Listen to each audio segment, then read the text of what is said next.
Yeah, the flash, that smile. That's what's up. That's what's up. Well, I'm Aaron. YouTube channel, Don't Go Alone Just to Get Along. We all know this young man here to my right, your left, Mr. Mark Meets Africa. And here I wanted to spend some time and just ask a couple of questions, see how I can get some more people to kind of tune in and know more about Mark on my channel and get some questions from him. And I always like getting together with Mark, but I said, hey man, you mind if we do a quick interview and dive right in? So he was all about it, being the gamesman that he's all consistently is. So I want to ask you a few things, Mark. Again, before I jump in, is there anything that you want to say though? No, thanks for having me. Okay, cool. All right, let's start here. We talk about the diaspora a lot. Yes. My question to you is, what should diasporas consider before moving to Tanzania? And I'm definitely going to make this a two-part question because I know you guys have a plethora of questions like this all throughout the YouTube channel. So more specifically, locations and pros and cons per location, because everyone is different. Everyone's looking for something that's more suitable to their family and their liking. So based off your experience, answer that question for me. Areas that people should consider by way of just what's important to them, in addition to what are things that they should consider prior to moving to Tanzania. I'd say, to give a very general answer, a lot of people say this, and that's, what do you want to do here? So where to go and, what to consider before moving here is, what do you want to do here? Do you want to come here for business? Do you want to come here for leisure? Is it going to be a trip that you plan on, making your life decision to come here and stay? What are you going to do here? And then the next part of your question depends on the first part, of course, but if you plan on living here, that's a hard one, because we were talking about areas off camera, and a lot of people come to Dar es Salaam or Arusha to start. Tanzanians will tell you don't come to Dar. They will. That's new to me. Yeah, they'll tell you why. I know you and I had a conversation about that off camera before, but I haven't had that, I haven't had that experience in some of the negativity, just being transparent, that people have encountered in terms of why they would say that. I don't know if you want to dive into that in the moment, or we could just continue with the question. It doesn't make me any difference one way or the other, but you see how I lit up when you said that, because why are those things? I mean, it's still in line with the question, so go ahead and answer that for me. Why is that the case? Okay, let's address it. Now, this is a little new to me as well. I found this out about probably like a month ago. People were saying, why Dar?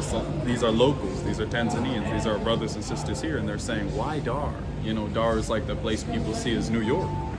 Essentially, it's a cold city, not so much weather, but cold, and people aren't very African here. And a lot of Tanzanians will tell you Africa is not in Dar.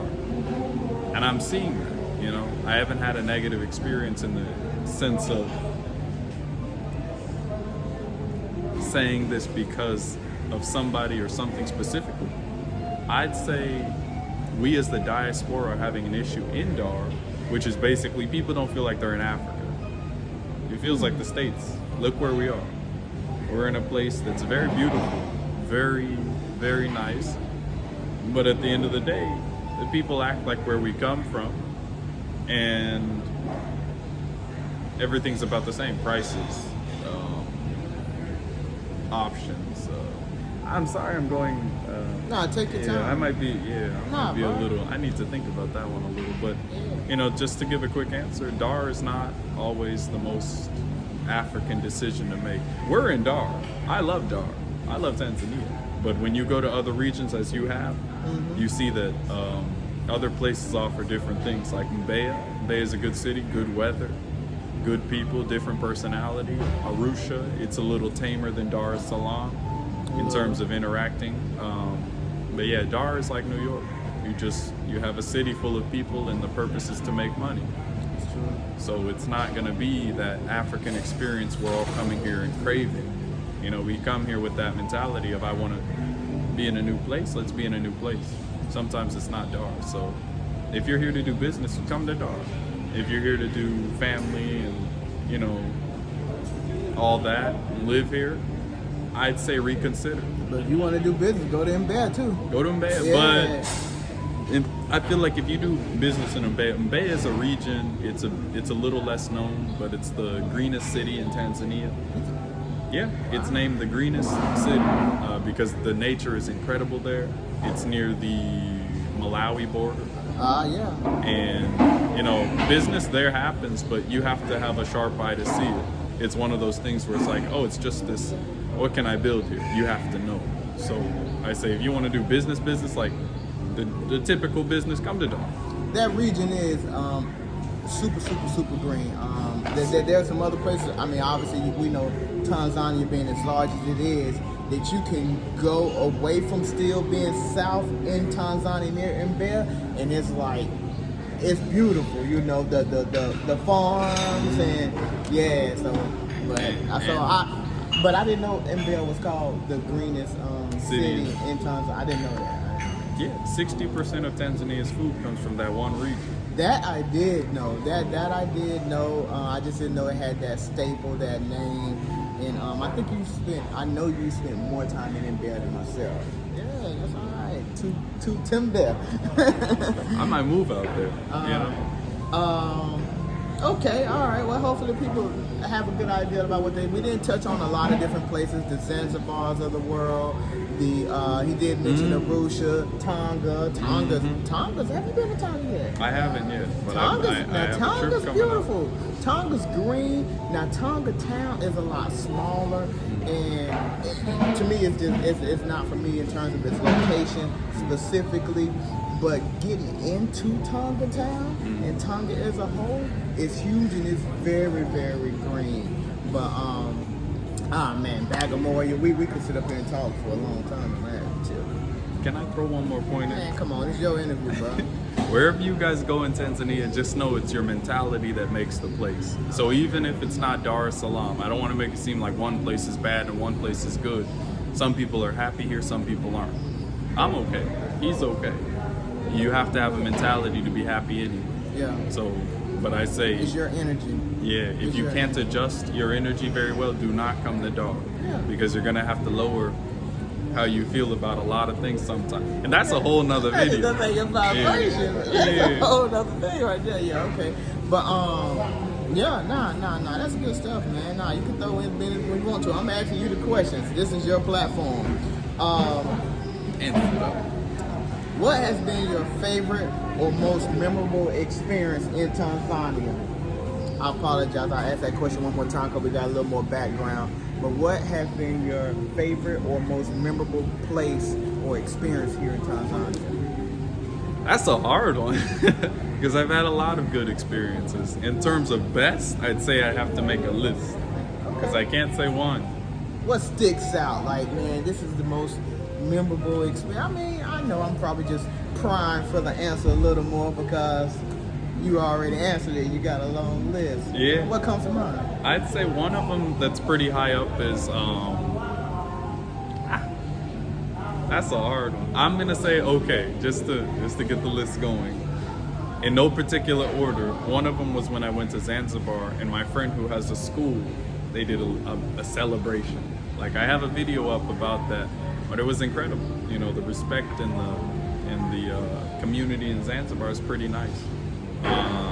That's up there on the list. Another one was when I registered my company here, Afrolux Limited. That was amazing. You know, getting something done, having a piece of paper that says you did this and this is yours. That's cool. I mean, my man 20 years old, man. I ain't gonna tell his business, but What's up? I'm sorry, you just made me remember celebrating my 20th birthday here. Oh, yeah, because my neighbors at the time, they actually threw us at their son, who was like 7. Okay. His birthday's on the same day as mine, February 10th. I saw the video. Yeah, and so we celebrate. I was like, this is nice. It was nice for me too. Obviously, you know, I'm a December baby, and So I just celebrated mine last month. Wow. It was my. Oh, so you ain't even watching my channel. Talking about wow. But it was just last month, man, and it was pretty cool just to be able to say like my first birthday in Africa. You know, it's not about, I guess, what I did so much. It was more just about the experience, and it was somewhat of a benchmark or I don't know, basically a point that I met that I can kind of like always look back and say, wow, this is where I was at when I hit the big 4-2. Wow. Again, Okay. this ain't about me, this is about Mark. What's your favorite place to visit in Tanzania? That's another hard one. I'm gonna say Mbeya now because I'm moving there. I hope to move there. It's that what has happened, what has the country done for me lately type of vibe over here. Yeah, it's nice. There's so many beautiful places here. If you only stay in Dar, and I urge you, if you want to experience Africa, do not stay in Dar. Come here, but travel out. Have your base here.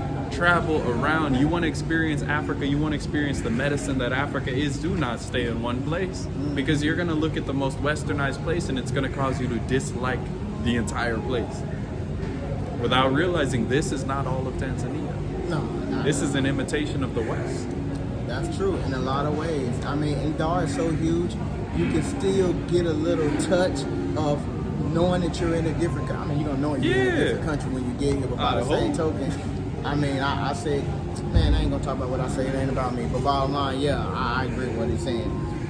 What country in Africa would you like to visit that you have not yet? The Gambia. I was supposed to go to the Gambia. Yeah, the Gambia is like number one. Wow. Like that comes to mind. I'm not gonna say the number one that I want to go to first. What's the number one you want to go to first? Somewhere nearby, either Uganda, okay, or I do want to check out Malawi. Because Malawi, I don't hear much about it, and that seems like a place that'd be fun to explore. Because I do like to explore. I like to go around. I haven't been traveling around lately, and you know, yeah, I gotta be moving. It's good to see more. So Malawi, Uganda, the Gambia, definitely. I want to go to. Well, you said in Africa, huh? Yeah, I said in Africa intentionally. Okay.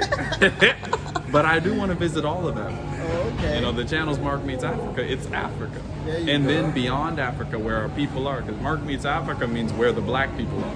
Oh, really? Africa exists within us. Africa's not Africa. That's true. So there are African Americans. Yes. There are Afro-European. There are Afro-Brazilians. I want to go to everywhere. Okay. I want to go to Asia, and meet all the melanated folks over in Asia, in Southeast Asia, the native tribes in the Philippines, the native tribes in India.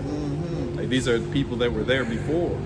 So yeah, I want to meet everyone. I want to even visit the diaspora community in Mexico. So when you say where do you want to go in the continent, I say the continent is in us.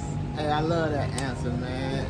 And shame on me for expecting anything less out of this man. No, reply like that. Shame on me. All right, that was cool. Do you have any questions for me at the moment? Yeah. Well, we talk a lot off camera. Right. But I will say one thing for the camera, and that's, what do you think about Tanzania as a whole? Now, I know that's a very, very general question. That's a broad question. But where you go with this lets the viewers know a lot about what you're looking at in terms of Tanzania. Like, because you've got to specify it down to your, experience. Talk about the food, the weather, the da-da-da. Right. It's going to tell them something. Yeah, the first thing that comes to my mind, to be honest, which is nature and beauty. Now, when I first got here, it was the people. Because, and I'm one of those people who when I came here, I came to Dar es Salaam first. And it was just like, the people was like, wow, just, even as you get outside of Dar and you see the respect level between not only the children and the adults, but even amongst the adults. Like, if you're a younger adult, you say shikamu. If you're speaking to, an older lady, you say shikamu mama, and she say marahaba, meaning I give you my respect. Shikamu, I accept your respect. Shikamu is I give you my respect. And just some of the, I love the culture in regards to how they take care of each other. I was actually on a bus ride from Arusha. Mark gotta get his food. It ain't a Mark Meets Africa video. And From a this different man restaurant. Eat food. We all know that. But let me take a look at this. I'm very excited. Okay. Where's the dessert? Is this the dessert? Yes. What is this? Okay. Ice cream. Yes, Okay. And then this. this one Oh, okay. And then the pizza. The Turkish pizza. Oh, it's right here. Okay, take a look at this package. I'm happy. You mean need food. Raha. Ay, no me olvido. So if Mark take care of that real quick, well, I would interact with him. Bill almost threw me into a heart attack. Well, now I have time. nakuletea change. Yeah. Wala sija na change. Nakuletea na Elfu tano kwa wewe, sawa? Asante. Dada. Hamna shida. But I got some food you got. Maybe they want to see. yeah, show the people the food. You know, I love me some, and that's one of the plates. Oh, Some that's of one. it. You Yeah, did got say a this one, 3-course too. meal. Oh, okay. Smell good too. You want to try some of the I'm pizza? good. I'm good. You mind if I eat on camera? Man, come on. No. Okay. No. What you mean I can't eat? Enjoy yourself. But the respect that they have for each other in terms of how they take care of each other. I was on a bus. I got conned into getting on a bus and riding 17 hours because I had no intention of being on a bus for 17 hours. But I say that to say one of the things that stood out to me more than anything was watching a young lady who actually purchased a ticket for just herself. So she had one seat, but she had 2 other children with her. And it's just so seamless in terms of there was another lady that was across the aisle that actually took the child, one of the children from her, put on her lap and just closed her eyes, and just the child was just silent as a mouse, if you will, the entire ride. And you know, for the majority of the ride during that time period, but it was a few hours, and she closed her eyes, and then later on she just interacted with the child as if it was her very own, and they didn't even know each other. And I could tell by Mark's reactions he's witnessed the same thing. I've taken, so here's what they do on even the non long haul rides, just the regular 5-minute bus ride. I did Throw that them before. through the window. I'm sitting in the window, and Yes. imagine having a baby past you. They don't know you, Right. and you're expected to grab this child, Yes. sit this child on your lap that you don't know, Absolutely. and interact as if it's your own. It's exactly as you're saying, and and he- it's normal. They're not looking over. Nah, they ain't They'll looking go to like- the back of the ain't bus. nobody You're in the act front of the crazy. bus. They're just like, okay, and then I'll after, get my can I get child my when kid it's up? back? Absolutely. They'll go out of the bus, grab it through the window. You Bus just, may even leave them. you just reminded me of a situation where I was on a dollar, and I was in the front. Mama got on the bus. Or the van, it ain't a bus. Mama got on the, especially in the Russia, Mama got on the van because it's smaller, and I was sitting in the front. The conductor just simply put the baby in my lap. I held the baby was sleeping, and then when I got off, I gave the baby to Mama and told Mama, hey, come sit in the front where I was sitting there, and kept on about my way. They don't think nothing about it, and to me, man, we know where the saying "it takes a village" comes from. That's the epitome of "it takes a village," and it's a beautiful thing. So, man, that was a loaded question, but I appreciate that. Those are some of the things that I just like, man. I love the nature, but the people and how they interact and how they look out for each other. That's something I definitely admire as well, because it's different than what I've been accustomed to. You want to talk about your food, man? All right. I'm gonna leave it at this. We Well, gotta you film have- an interview for my channel now, Alright. cause your questions are nice. Okay, I appreciate that. Do you have any other questions for me? I don't. Okay. Nothing comes to mind right away. We talk off camera, you guys. Okay. So when he says question, I'm like, man. All right, man. You're gonna have to. I'm gonna make sure you get your food down for this next one. Oh no, you're fine. You asked. How has living in Africa, name 2 things that living in Africa has changed your life forever? Like, name 2 experiences since living in Africa that has changed your life. Experiences or It could be anything, whatever took place that has enabled or abled you to change your life forever. Like, that's been hallmark moments, hallmark experiences, hallmark encounters, whatever it is. What has taken place here that has essentially changed your life forever in some shape, form, or fashion? It could just be obviously in terms of the way you think, your outlook on something. I say coming here. Like, the first thing that comes to mind is generally just coming here. I'd say emotionally I'm more connected, right? Because here you have to rely on things like emotional states to get things done, right? Whereas in the States, it's all business, it's all, it's all logic, or a good chunk of it is logic. Of course, you do have people's emotions you have to deal with, but here it's on a greater scale. You may not get your food because she's feeling bad. In the States, she feels bad, she brings it regardless and keeps her problems inside. And that's just one general example. So in terms of emotional state, I think I've dealt with a lot more emotions and emotional people here. And that does change my outlook on people. I think in the States, it's hard to explain. I'm a little weirdo, but rice pudding.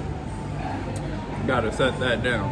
Yeah, but take your time, man. I mean, that's a good one. You had me going one direction as you say that, but then you definitely brought it, to the forefront of my mind and understanding in terms of how you finish it. So I appreciate that. That's one way. What's the second way? The second way I'd say is my outlook on business. Here, business is done slowly. It's definitely not as efficient. This isn't to say it's better or worse. I mean, it sounds like I'm saying it's worse, but really it's given me a new perspective into doing business. I think coming here, I did business in the States. Coming here gave me more confidence to do business there. Yeah. I even registered another company while here in the States. Oh, wow. And that gave me the confidence in some way, shape, and form to just go and do it. Because I said, I'm seeing how all these people are doing business. It's ragtag, it's, and I knew before that business was a bunch of people running around in the background trying to make it work. But here it's like that times 10. I said, man, whatever I have, whatever I'm thinking, whatever I'm doing, and whatever you're doing and thinking, do it. Because at the end of the day, it's how you make it work. Business is not set. It's not something that's strict. There's no rules to it. I mean, there's laws, but there's no rules to it. You do your business how you do it.